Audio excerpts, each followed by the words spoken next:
Tô desanimado. Já tô desanimado.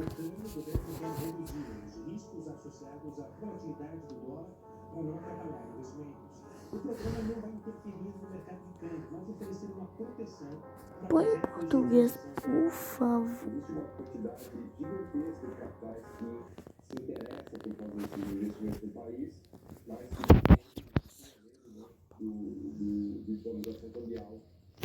No cálculo do retorno desses projetos. Então, essa medida do governo deve ajudar a atrair esse fluxo de capital que busca investimento na economia sustentável, na economia verde. Acho que é uma iniciativa muito bem-vinda, muito bem feita pelo governo brasileiro. O governo acredita que a oscilação da moeda é um dos obstáculos que inviabilizam investimentos ecológicos em dólar. Por isso, a ideia é assegurar que o investidor possa comprar a moeda estrangeira por uma taxa previamente. Dessa forma, o programa minimiza as perdas. A ministra do Meio Ambiente e Mudança do Clima, Marina Silva, destacou a importância Olha, de investimentos pintura, hein? para a iniciativa.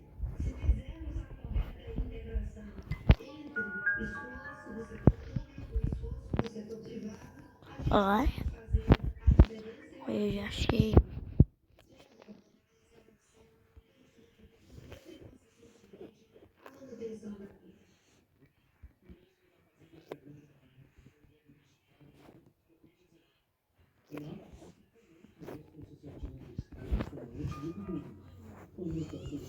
Aqui tem um negocinho. O TED.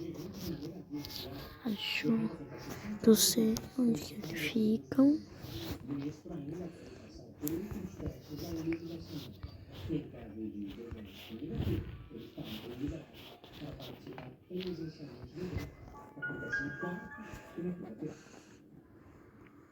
E o primeiro-ministro palestino renunciou ao cargo após uma escalada no conflito no Oriente Médio.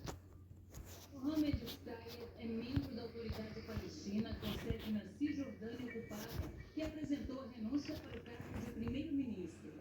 Ué, ó o código já. Pouco depois, o exército israelense apresentar um plano para a retirada de civis das zonas de conflito na faixa de Gaza. Essa decisão surge na sequência dos desenvolvimentos políticos, de segurança e econômicos relacionados com a Se não tiver lá, é pura sorte.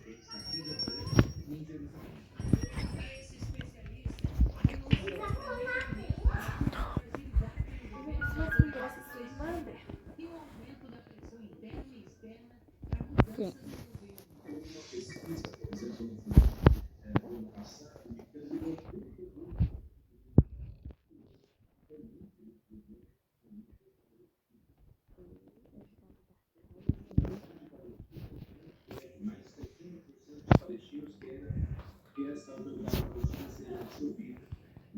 Eu não vou ver nada agora. Não sei se eu vou abrir a chave da casa.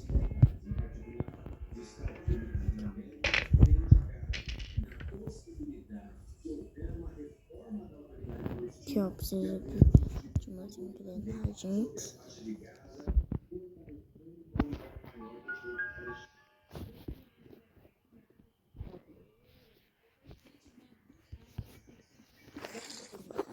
Desce, anda.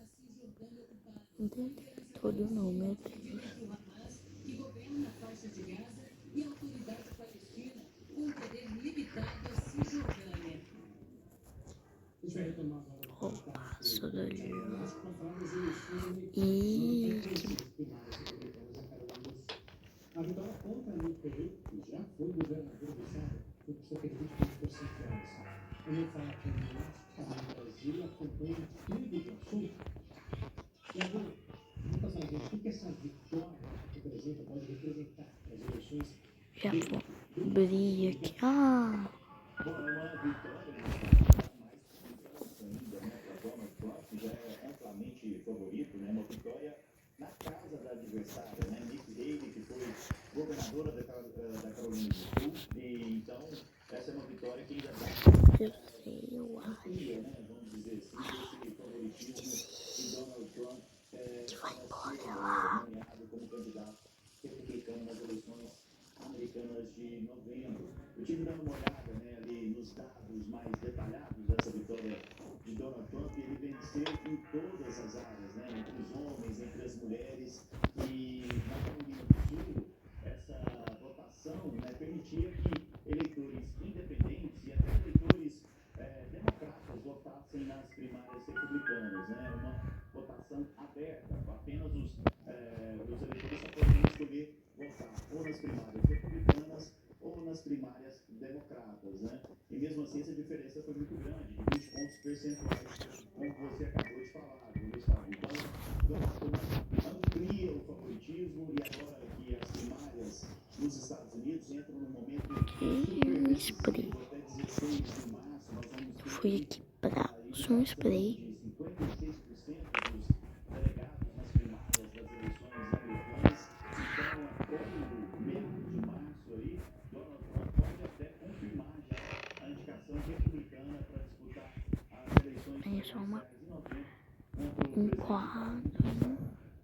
Tiago, e no estado de Michigan vai ter votação tanto no Partido Democrata quanto no Partido Republicano. Como que vai ser esse dia pelos Estados Unidos?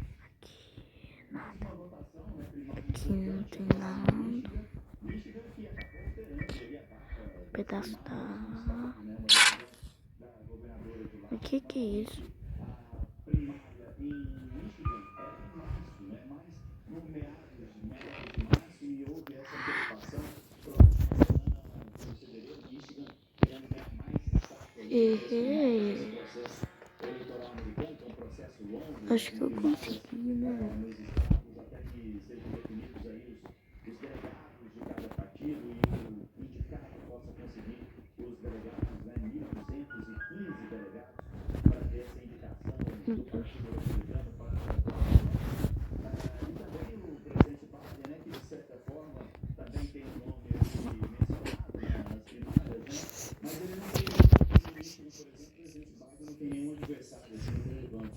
A única questão que ele vai enfrentar em Michigan é, por exemplo, a questão do tratamento da comunidade árabe, né, que não está satisfeita com a posição de Biden na guerra de Israel com Hamas. Então, só esse detalhe ali para o presidente Biden, e deve ser também mais uma vitória de Donald Trump em Michigan, né, que vem aí confirmando o favoritismo. Então, em novembro, tudo indica aí que nós Consigo teremos fazer uma repetição da chave de fenda, tá? entre agora o presidente Biden e o ex-presidente Donald Trump nos Estados Unidos. Vamos aguardar então a diferença em Michigan, como que vai ficar. Nikki Haley que tem perdido também pelo estado aí alguns apoiadores importantes, por exemplo, os irmãos Koch, são bilionários lá nos Estados Unidos. Eles se comandam uma fundação conservadora que repassa fundos, né, principalmente para a campanha do Nikki Haley. Eles suspenderam os repasses. Então, a Nikki Haley vai ficando aí numa situação difícil, perdendo recursos, mas o porta-voz da Carolina do Sul, Nikki Haley conseguiu arrecadar em 24 horas $1 bilhão para continuar aí nessa corrida, nessa disputa pelos delegados republicanos e pela indicação republicana para as eleições de novembro. É com vocês aí, Gustavo, Renata, e a gente vai voltando outras vezes aqui, sempre que for Aqueles olhos feios dela. Sempre muito bem-vindo, Tiago. Obrigado pelas informações e uma ótima noite a todos. E vamos continuar falando sobre isso, essa nova vitória do Tiago trouxe sobre Trump. A gente vai falar sobre de geopolítica João Correia.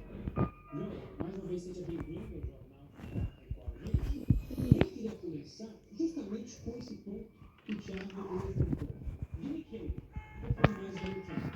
Mas o que faz Nikki Haley, depois de ter todas as primárias, tem aquela situação em que ela perde em lei, os candidatos, os representantes preferidos votar em nenhuma das alternativas do que nela. Agora perde no estado que ela foi governadora, que de fato está ali seu recurso particular, eleitoral. O que faz ela continuar na corrida? É uma tentativa de imaginar que as questões judiciais, por exemplo, podem atrapalhar e ela está ali à disposição? Boa noite, Gustavo. Boa noite, Renata. A todos que nos acompanham. Perfeito, Gustavo. Existe uma expectativa por parte da pré-candidata de que todas aquelas ações judiciais possam vingar e que ele possa ser, de certa forma, inviabilizado do ponto de vista eleitoral. Eu considero pouco provável e eu quero chamar aqui a atenção para um dado.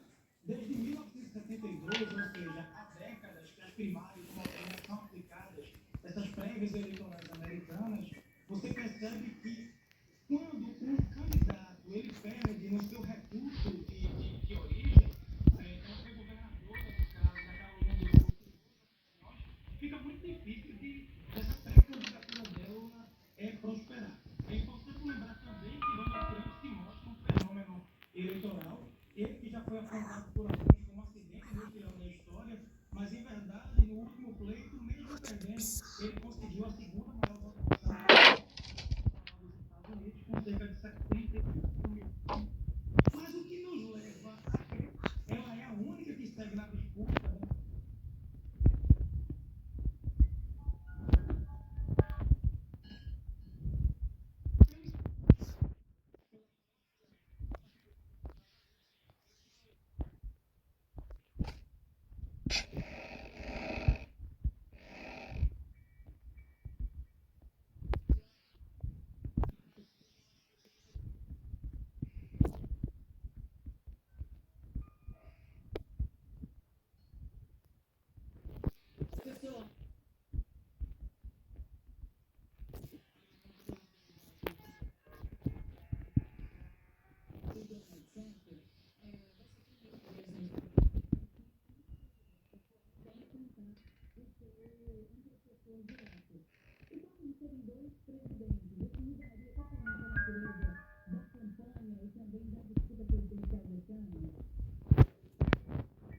Perfeito, Renato. A gente vive um momento único na história recente dos Estados Unidos. Algumas pessoas chegam até a falar no contexto de guerra civil, essa polarização, essa divisão.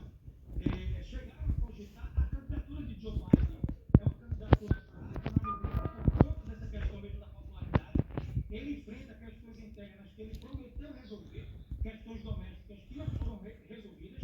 Ele bateu muito naquela campanha eleitoral no Democrata sobre a questão migratória, a crise na fronteira. A sua vice, a sua candidata da chapa presidente disse que iria se engajar nessa questão das fronteiras, da segurança e tudo mais. E essa questão não foi resolvida. E também a questão da saúde pública, envolvendo as drogas, e tudo isso tem gerado uma polarização para muito além também da geopolítica internacional.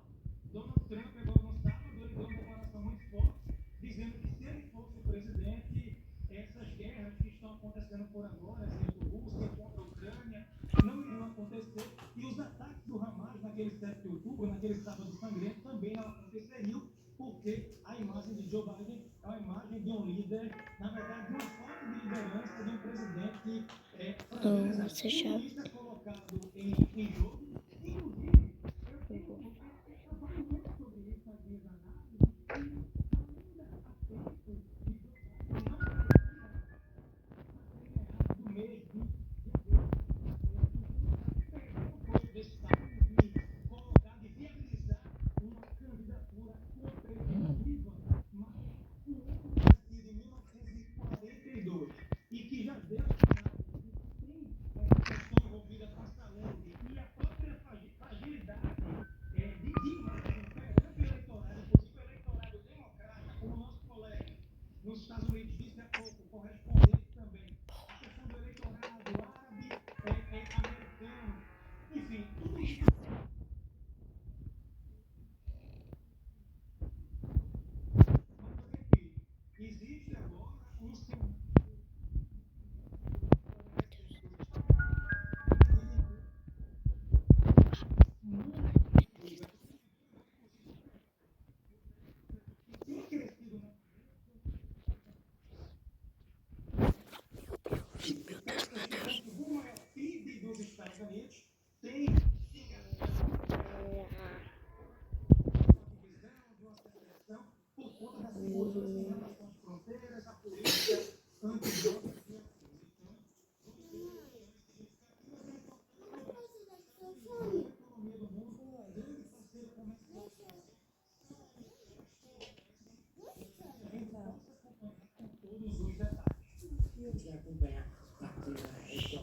participação e pela análise aqui conosco. Um forte abraço, até uma próxima. Um abraço, até a próxima, pessoal. Não, ué, pode puxar a gente assim não. A Hungria aprovou nesta segunda-feira a entrada da Suécia na Organização do Tratado do Que Atlântico foi? Norte, a OTAN. A aprovação era a última que faltava para a entrada oficial do país nórdico na organização militar.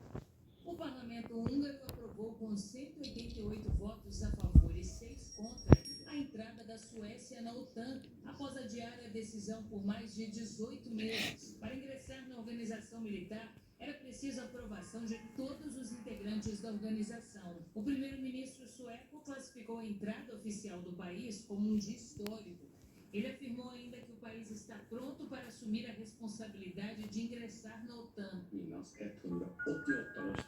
188 votos contra 6. E, portanto, todos os parlamentares da OTAN votaram na adesão da Suécia.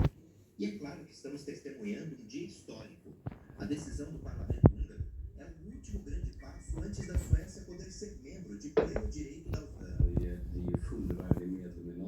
O secretário-geral da organização também comentou a entrada dos suecos e ressaltou a força do país no quesito militar. This is an historic day. Este é um dia histórico, porque torna a OTAN mais forte, a Suécia mais segura e todos nós mais seguros. A Suécia traz forças muito capazes e uma indústria de defesa de primeira classe, que gasta 2% do PIB na defesa. Isso também demonstra que a porta da OTAN está aberta. E o presidente Putin não teve sucesso na tentativa de fechar a porta da OTAN.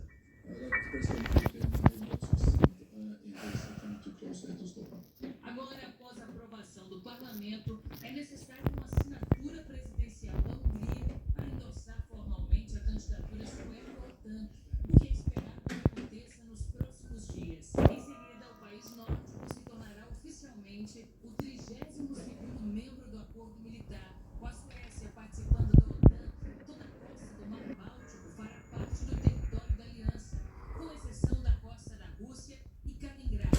Ou seja, no caso de um ataque russo, por exemplo, seria mais fácil defender os países bálticos.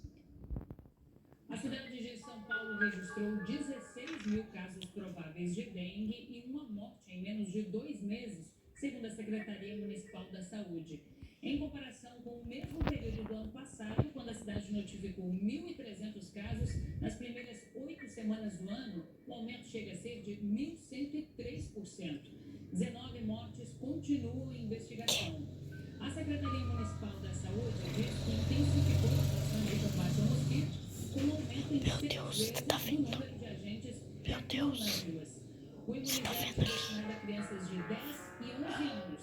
Até o fim desse ano, a vacinação com a Qdenga, nome comercial do imunizante, vai ser ampliada para adolescentes de 12, 13 e 14 anos. Em todo o país já foram registrados 762 mil casos prováveis de dengue, com 150 mortes confirmadas e outras 523 em investigação. Cidades da Baixada Fluminense começaram a vacinação contra a dengue hoje.